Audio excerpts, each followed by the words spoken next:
Hey, what's up, everyone? Welcome to Check Me. Let's talk about this Baltimore-Pittsburgh game, which is really unfortunate to be in a situation of Mike Tomlin. People always are wondering why do the Steelers do well every year. I think it was like in the past 8 years or past the tenure during he was coaching while he was coaching the Steelers, Mike Tomlin's only won like 8 playoff games. And I think it was like none like in a certain decade. I'm not sure what the stat was, but it is challenging because very challenging because his success does not allow him to pick or get a top player in the draft. Um, the they're not getting or have access to the best talent. So Mike Tomlin's winning every year, but not being great every year, has been something that has been hindering them. And I say that because you're facing who I personally feel, and a lot of people feel, who's the best team in football right now, and the hottest team in football, which is the Baltimore Ravens. The NFL gave them a late week bye. I think they came out the bye after losing to Philadelphia, angry, upset, but also just remotivated, and refocused. I do think there's some maturity things Lamar Jackson is going to have to deal with and get past, as a leader. I'm hoping he matures throughout the playoffs. A lot of times players mature during the playoffs, but the Steelers have to face a Baltimore Ravens team that's just, working on all cylinders. I think the way that the Steelers win this game is through running the ball.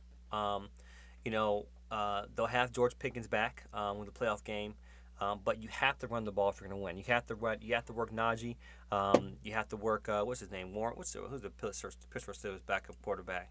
Backup running back. What's his name? Is it Jalen? It's not Jalen Warren. Who is it? I keep on forgetting the guy's name. Yeah, Jalen Warren. You got to make sure that they're on the ground. You're slowing the game down as much as you can possible, keeping Lamar Jackson off the field. You got to definitely utilize Russell Wilson, his capabilities, his knowledge, before the play starts, after the play, throughout the whole game, so you can get the most out of this offense. The Ravens are down 4 cornerbacks. They have them on the have 4 quarterbacks down on the injury report. But one thing the thing about it is this: on offense, you have to slow the game down. On defense, you have to take chances, and the best way to do that with Zay Flowers down is to take risks on defense, more complex blitzing. Try to get the ball at the hands of Lamar Jackson quick, but change your scheme up. You have to give Lamar Jackson different looks. You have to give this Ravens defense different looks. You have to play the run, take chances, make the Ravens receiving corps beat you. Isaiah Likely, I was about to say Todd Heat, but Mark Andrews, Nelson Aguilar, Rashad Bateman, who's been developing into a good. He's potentially to be a 1, but we see some upside for him throughout the whole year, being able to get open, find spots in the zones, winning against man coverage. You need guys like this to get open. But I think that's the way you do. You send complex blitzes against Lamar Jackson. You stop the run, and you really ensure that you're not giving Lamar Jackson the same thing, because Lamar Jackson, not that he can get confused by it. He hasn't gotten confused. He gets consistently confused by it, but you have to send different looks, different blitz schemes to make sure that he doesn't get comfortable in what he's seeing. Make him think every single play. And this is some of the things that defensive coordinators have done against great quarterbacks. You have to make them think every single play and not get comfortable. Running the ball is getting comfortable. So what do? You jump out on top, right? And I think you get the ball first, try to jump out on top, right? Whether it's 3, 7, ideally 7, and then you slow the game down. For the Ravens, all roads go through running the ball. You have to get Derrick Henry running the ball downhill.